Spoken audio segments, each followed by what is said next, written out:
you know, I really should mow this lawn. But you know the problem with mowing lawns? You just have to mow it again, and then you mow it again and whatnot. Anyways, that's not why I did this video. I am sitting at my blueberry beds, my blueberry boxes, I should say, and these things are 108 feet from my water faucet, my outside hose bib. And when I planted these over a year ago now, they weren't this big. But now that they're getting large, because I used to be able to bring the hose out, I have a 100-foot hose, and it would stop right about here, and I could reach all the hoses and just spray them down for, you know, 10 minutes or so, and it was fine. But now that they're getting larger, they're going to require more water, and I don't want to stand here for an hour and a half watering these. So I've decided to put drip system in here at these grow boxes. Now what I've done is, I'm not going to bore you with attaching this the drip over there at the hose bib, because I did a video on that before, and so I'll put a link below to that video so you can see how I'm doing it at the hose bib.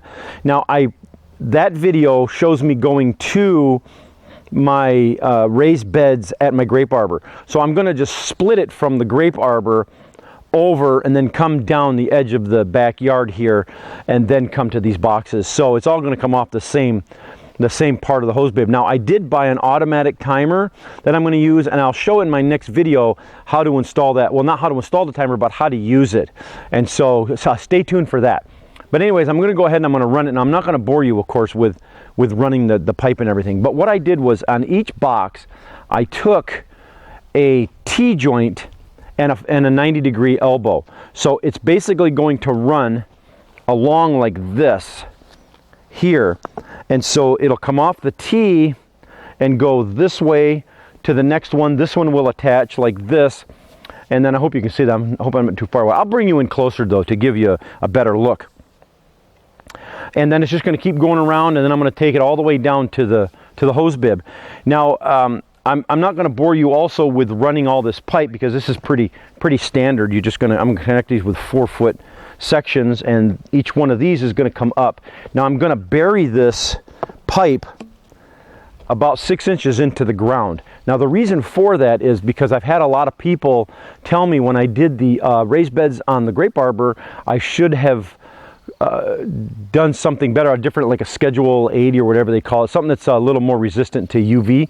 Now, you know what, you're right, and I didn't even think about that. So now after 3 or 4 years, they're still just fine, but after time, I guess that it will deteriorate and it will break this plastic down. So the solution to that is I'm going to wrap all of the pipe that's exposed.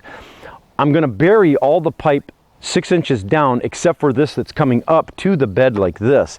I'm going to wrap this with insulation so that it won't deteriorate from the sun. And I'll do that with my ones over there at the grape arbor. But anyways, the only thing I'm going to do is now I'm going to go ahead and I'm going to lay all this and connect these together, and then I will, when I'm done with that, I'll go ahead and show you how I'm going to connect the drip to each box and to each one of these 90-degree elbows going to here. All right, so I'm going to go ahead and I'm going to run this, and then we'll come back.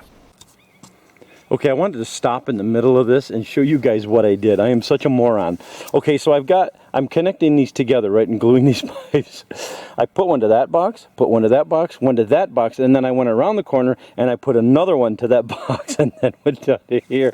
Oh my God, I thought I'd show you guys that so to give you something to laugh about, but isn't that just funny? I'm so brain dead sometimes. So now I'm gonna have to cap it, and then, so I can use that one down there. So anyways, I thought you guys would like that.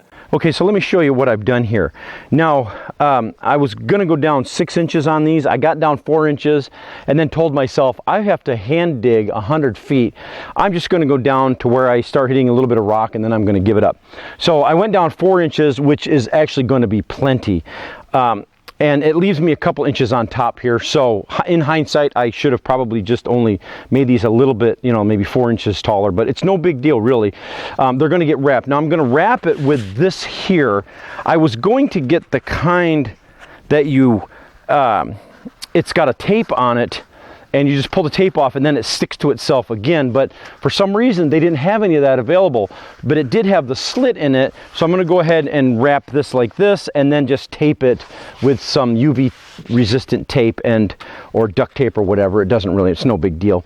So anyways, this here, I connected it to the box with a 3/4 inch conduit clamp, which, go figure, the 3/4 inch conduit clamp fits over a 1/2 inch PVC pipe. I don't know, I don't get it, I don't understand it. But anyways, on the elbow here, what I did was I attached one of these connectors here with a small piece of PVC pipe, and I showed this in the other video that I put a link below also.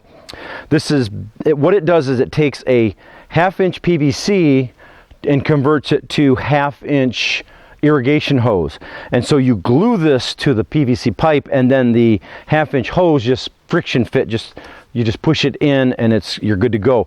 And then what I did is I took about a 16 inch piece of hose, the 1/2 inch hose, and then I put one of these hose end connectors on, and that allows me to, in the fall, when I blow the system, I just take this cap off and I can just blow the system out. And also if there's maybe any debris or something, I can also do it, but I can't imagine any debris getting in there. But that's what that's for. It's just to blow the system out in the fall. And I think this fall I'm going to do a video on how I blow my systems out. And then along the hose anywhere, you just punch one of the holes in with the tool, which I also showed in the other video, and then pop in an emitter. Now this is a 2 gallon per hour emitter. And so all of these 9 boxes, the Blueberry boxes, have the same rate per hour emitter, which is 2 gallons. And so when I turn this on, I turn it on for, you can turn it on for as long as you want, depending on how much you want to water. I turn it on, I'm going to set the timer for probably to go for 2 hours. So 4 gallons. And this is, I think that's going to be enough, but I just play it by ear. I'll just go down with my meter and just see how much moisture is after a couple hours and test it there. But I'd never tested it when I did the hose and watered it, and I just did it for a while and it did fine. So I'll just play it by ear. But anyways, every plant is going to be different, so you're just going to have to kind of use your own judgment on that. But that's all there is to it. And then in my next video, I'll show you the automatic timer that I bought to use so that I don't have to worry about turning these on manually. And it'll also run my grape arbor beds. So that's it. It's really simple. The irrigation is nothing scary. Like I said in my other video, it's a simple process. So you can't really do it wrong. And the thing is to just do it and just learn by it. And it's not too awfully expensive. This pipe is inexpensive. These connectors can get a little bit, but still they're not, it's not the king's clothes. And so depending on how many boxes you have. But anyways, I'm going to go ahead and wrap these, and then I'm going to be all done and I'll be ready for summer.